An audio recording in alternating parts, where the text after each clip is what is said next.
Hey everybody, it's Jason Blaha here, and today I thought I would chat with you guys a little bit about doing antagonistic supersets, or also known as supersets for opposing muscle groups. And this is a strategy that I like to use to get my work density high, to keep my conditioning up a little bit when I'm training. And it's even something I do when I'm doing power training. Even when my bench was at its strongest during my last bulk, for my heavy sets of benching, I would still do lat work afterwards. Even though you guys see me doing everything here with 10 or more reps. Here's most of the stuff here is like 10 to 12 that you see me doing in this video clip from a recent workout. All right, here's the idea with it. And you'll see examples in here, and I think these are easy examples to use, though. It's bench press and then pull-ups, right? Doing them back and forth, and then tricep extensions and curls. So what's the idea here? A lot of people say, well, is it going to weaken you? Is it going to make you more fatigued? And the answer is, in terms of the performance on the individual sets, the research usually shows as long as the same primary movers are not used, the performance will not be hurt. Okay, the performance will not be hurt. So for example, even though we might use a lot of the same stabilizers, that there's no negative. Okay, so if you think about what we're using here, okay, what bench press, what are our primary movers? Chest, right, your pectorals, your front delts, the anterior deltoids, and your triceps, right? In its simplest terms, those are the muscles that will determine what? How much weight you're moving. They're the ones who move it. Everything else is a stabilizer, okay? Everything else is a stabilizer. And I'll get into some of that potential benefits in a minute. All right, so things like biceps, rear delts, all that, they're stabilizers. So when people talk about the stabilizer muscles, that's an example of what we mean. Their stabilizers are not magical little tiny muscles that you can't see. So biceps are one of the biggest stabilizers in the bench press. Okay, makes sense? Helps you stabilize the other side of the joint. We're about to go somewhere with that. All right, so I'm doing pull-ups. So after every set of bench, I go over and do 10 or more pull-ups. Okay, nice full range of motion, wide grip pull-ups. You could do rows, you could do chins, whatever, it doesn't matter. I mean, it might matter, but I do this for a reason. But pull-ups, all right, so what are the muscles being worked? Well, lats are the obvious one, right? Latissimus dorsi, that's the primary muscle. Biceps play a big role. Brachialis, radial brachialis in the forearms.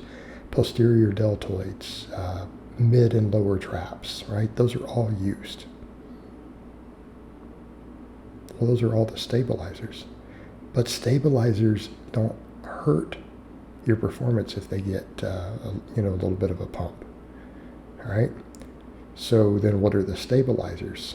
Well, triceps, anything on the front side of the torso, those are helping you stabilize that. Your abdominals, those are all stabilizers. Well, a lot of those stabilizers are, guess what? The opposing muscle group. In any exercise, it's, use tricep dominant in the arm. The biceps will be a stabilizer. If it's a bicep dominant exercise, the triceps will be one of the stabilizers. Right? The opposing muscle groups. So what we're doing on supersets like this, we are training the stabilizers for the next exercise. Well, that means they're also going to have a pump. What is it we say with stabilizers? What's one of the useful things with stabilizers? The bigger they are, the fuller they are, the better they are at stabilizing. For a lot of people, maybe a little light bulb clicked on. All right. You're getting a pump in your stabilizers between each set. Right? The stabilizers for the bench are pumped by the pull-up set in between. None of the primary movers are being used, so guess what? They're not being fatigued. There's some schools of thought and evidence that suggest that it may even improve performance because, number one, the stabilizers are used. Number two, what else happens? Are you pumping blood and stretching the muscles you just worked? Right? You're not loading them so they're creating no fatigue, but you're helping pump some blood flow to them. So during the bench press, guess what? Biceps and the back and all that are getting a little bit of blood flow pumped to them. You're just moving them around. That might help you recover faster between sets. All right. This is a super efficient way to train. In other words, you can do twice as much working out per minute. So like, let's say within a 30-minute block of supersetting like that, you can do twice as much at work with no negatives to the recovery of any of the muscles. It's not like you're coming in and cutting the breaks down to 2 minutes from 4 minutes between your benching, right? You can keep your breaks nice and long enough to recover set to set while doing the other exercise. Again, very old school, very effective way to train. Same thing with your arm work. These are smaller muscles, biceps, triceps. Just superset them, okay? In my case, I always do a set of biceps after I do a tricep exercise. So I do a tricep, then a bicep. An example here, you're seeing me do laying extensions, right? Laying extensions for a full range of motion. Then I do a set of curls after, and then rest, and then repeat.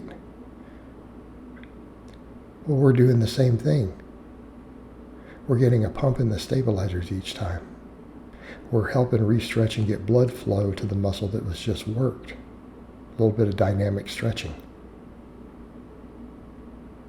All right. What does this do in terms of recovery? What does this do in terms of performance? It makes for good high quality sets, but we do it all in half the time because we're not just doing one exercise and then resting. We're doing the opposing stuff. All right? And it's not true cardio work here. So it's not like when people try to do cardio or jumping jacks between sets. We're actually just training. Again, a very efficient way to train. And if you're in shape, it won't really be a heart rate issue. It'll also help get you into shape. So think of it in terms of conditioning.